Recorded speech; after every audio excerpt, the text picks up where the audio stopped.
দূর কত কাজ, আর ভালো লাগে না বাবারে। কাজ করতে করতে আমার জীবনটাই শেষ হয়ে যাবে বাবা, আর পারছি না। এখান থেকে কাজ শেষ করে আবার ওই বাড়ি যেতে হবে, ভালো লাগে না। যাই এবার তাড়াতাড়ি ঝাড়টা দিয়ে নিই, ঝাড়টা দিয়ে বাবুকে যদি চা খায় 1 কাপ করে দেবো, দিয়ে আমি চলে যাব। উফ কত কাজ, যাক কাজগুলো শেষ করি তাড়াতাড়ি। অন্য বাড়ি আজকে অনেক কাজ আছে আবার। না হ্যাঁ ও বাবু, কি আছে? বলছি শোনো না, আমার কাজ হয়ে গেছে, আমি তাহলে এখন যাই, ঠিক আছে? আর শোনো, গিন্নিমার জন্য, গিন্নিমার তো শরীরটা খারাপ, গিন্নিমার জন্য একটু রান্নাও করে দিয়েছি, তোমরা দুজন খেয়ে নিও, সাবধানে থেকো।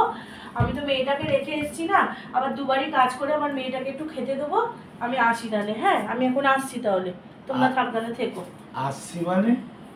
বস চম্পা, বস এখানে বস। বাবু বাবু এখন সময় নেই বাবু। আরে বস না, অনেক খাটাখাটনি করেছিস, একটু বস এখানে আয়, একটুখানি জিরিয়া 2 কাপ চা কর, 2 কাপ চা করে নিয়ে আয়, নিয়ে এসে এখানে বস।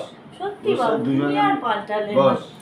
এই প্রতিদিন না খাইয়ে তুমি পাঠাবে না, কি যে করো না বলো।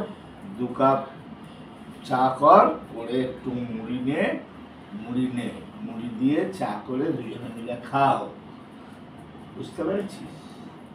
এখন আবার চা করতে গেলে অনেক দেরি, আমি তোমাকে করে দিচ্ছি, দিয়ে চলে যাই, তুমি খাও। দুজনে একসঙ্গেই খাই, আচ্ছা, অনেক বসো, কষ্ট বসো। করেছিস তুই।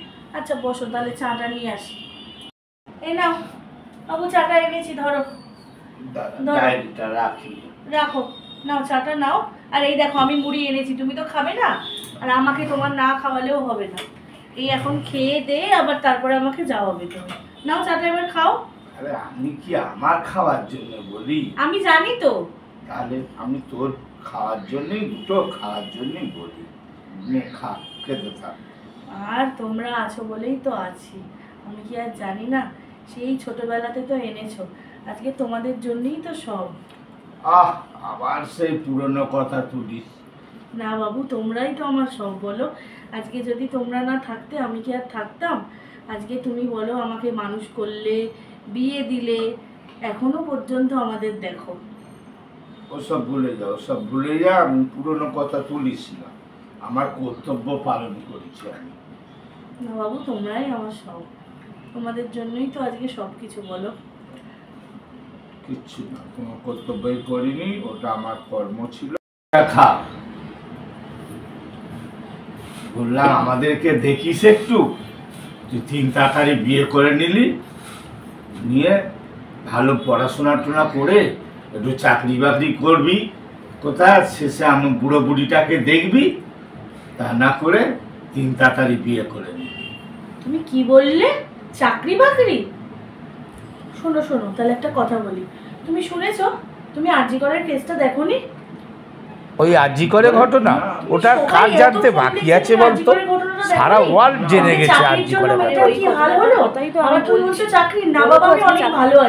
তাহলে বলো তো, সব জেনে শুনে তুমি আবার আমাকে চাকরি করার কথা বলছো? আমার দরকার নেই চাকরির। আরে আমি সব খবরাখবরই রাখি, তা তুই যেটা বলছিস যে আরজি করের ব্যাপারে, তাই বলে কি আর মেয়েরা চাকরি বাকরি করবে না? সব ঘরের মধ্যে সব বসে থাকবে? তাদেরকে রুখে দাঁড়াতে হবে।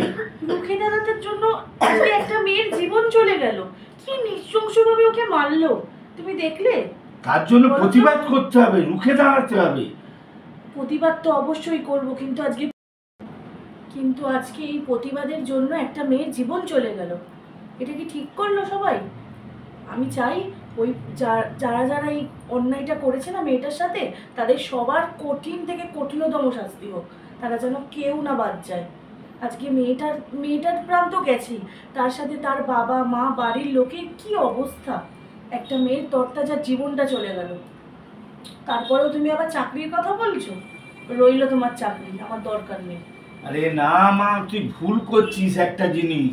আজকে তোকে আমি এতটা পড়াশোনা শিখিয়েছি কি করতে? আজকে তোর একটা মেয়ে সন্তান আছে, তাকে শিক্ষিত করতে হবে, তাকে চাকরি বাকরি করতে হবে, ডাক্তারি পড়াতে হবে। ওরকম ভয় পেলে হবে? তোকে রুখে দাঁড়াতে হবে, প্রতিবাদ করতে হবে। জীবনে প্রতিবাদ না করতে পারলে তুমি সেরকম তাহলে কোনো মেয়েই সব পড়াশোনা করে বেকার হয়ে যাবে, কেউ কি চাকরি বাকরি করবে না? বাবু তুমি তো ঠিকই বলেছো। আজকে আমি এতটা পড়াশোনা করে হ্যাঁ সত্যি কিছু করতে পারিনি, কিন্তু আমারও তো ঘরে মেয়ে আছে, আমার তো সত্যি রুখে দাঁড়ানো উচিত। আজকে যে অন্যায়টা একটা মেয়ের সাথে হয়েছে সেটা তো আমার ঘরেও হতে পারে না, এর প্রতিবাদ চাই। আমি আমার মেয়েকে কেন ঘরের মধ্যে কোণঠাসা করে রাখবো? আমি আমার মেয়েকে প্রতিবাদ করতে শেখাবো, যেন দেয়ালে পিঠ ঠেকিয়ে না চলে আসে, যেন অন্যায়ের বিরুদ্ধে লড়তে পারে, এমনভাবে আমি আমার মেয়েকে তৈরি করবো। ঠিক বলেছ। কিন্তু শোনো না, আজকে না ওই আরজিকরের ঘটনাটার জন্য আজকে রাতে একটা প্রতিবাদ মিছিল বেরাচ্ছে, সেখানে সমস্ত জায়গা থেকে সমস্ত মেয়েরা ছেলেরা ওখানে এক হবে। বলছি আমাকে একটু নিয়ে যাবে? আমি একটু যেতে চাই। আসলে আমার মেয়েটা তো খুব ছোট, ওর তো খুব জ্বর, কিন্তু ওকে কি হয়েছে রে খেঙ্গি? এই চম্পা, কি হয়েছে রে? কি হয়েছে বল, আমাকে বল। কি হয়েছে? কি হয়েছে রে চম্পা? কি হয়েছে? আর গিন্নিমা বলো না, তোমার তো শরীরটা খারাপ, তুমি শো। আর বলো না, চারিদিকে যা ঘটনা ঘটছে তাই একটু বাবুর সাথে কথা বলছিলাম। আরে আমার শরীরটা খারাপ তো কি হয়েছে? আমি সব জানি, সব শুনেছি। তুই যে বলছিস প্রতিবাদে যাবি, অবশ্যই যাবি, তুই বাবুকে নিয়ে যাবি। আর তোর মেয়ের কথা বললি না, তোর মেয়েকে আমার কাছে রেখে যাবি। তোর মেয়ে তো আমার মেয়ে না? তুই কি ভাবিস তুই? ওকে আমার কাছে, তোকে মানুষ করতে পারলাম আর ওকে আমি মানুষ করতে পারবো না? ওকেও মানুষের মতো মানুষ করব। তুই আমার কাছে রেখে তুই বাবুকে নিয়ে রাত্রিরে যাবি প্রতিবাদ মিছিলে, প্রতিবাদ করে আসবি। ওখানে গিয়ে আমার হয়েও একটু প্রতিবাদ করিস। আমার তো শরীরটা খারাপ, তাই আমি যেতে পারলাম না।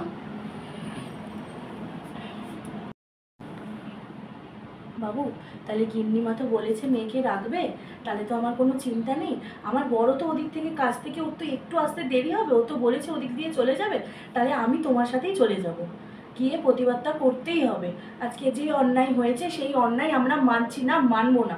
যারা এর দোষী আছে, যারা এই অন্যায় করেছে তাদের কঠিন থেকে কঠিনতম শাস্তি, তারা যেন কোনোভাবেই ছাড় না পায়, একদম তারা যেন ছাড় না পায়। এই দোষীদের শাস্তি চাই, তাদের শাস্তি দিতেই হবে। আজকে মেয়েটার বাবা মা কত কষ্ট করে ছোটোর থেকে ওকে বড় করেছে, যে ওকে ডাক্তার বানিয়েছে, মানুষের সেবা করতে পাঠিয়েছে।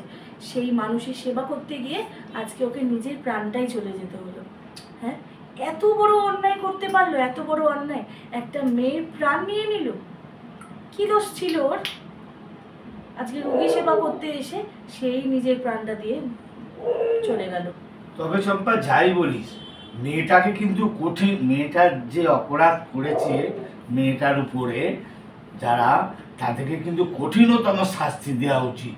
তাদেরকে একটুও ছাড়া উচিত না, যেন ভবিষ্যতে এরকম কোনোদিনও না ঘটে। একদম তুমি ঠিকই বলেছো। একদম। তাহলে চলো, আমি এখন আসছি, ঠিক আছে? আমি আমার কাজগুলো কমপ্লিট করে নিই, আর রাত্রিবেলা আমরা যাচ্ছি ওখানে প্রতিবাদ মিছিলে গিয়ে, আমরা ওখানে গিয়ে কাজটা করে আসবো। তাহলে চলো। দেখো, এই হলো সেই ডাক্তার মৌমিতা, যে কিনা নিজের প্রাণটা বলে দিল রোগীর সেবা করতে গিয়ে। দেখো তো কি নির্মম নিষ্ঠুরভাবে ওকে মেরেছে। কেন? এই অন্যায়ের প্রতিবাদ আমরা করবই।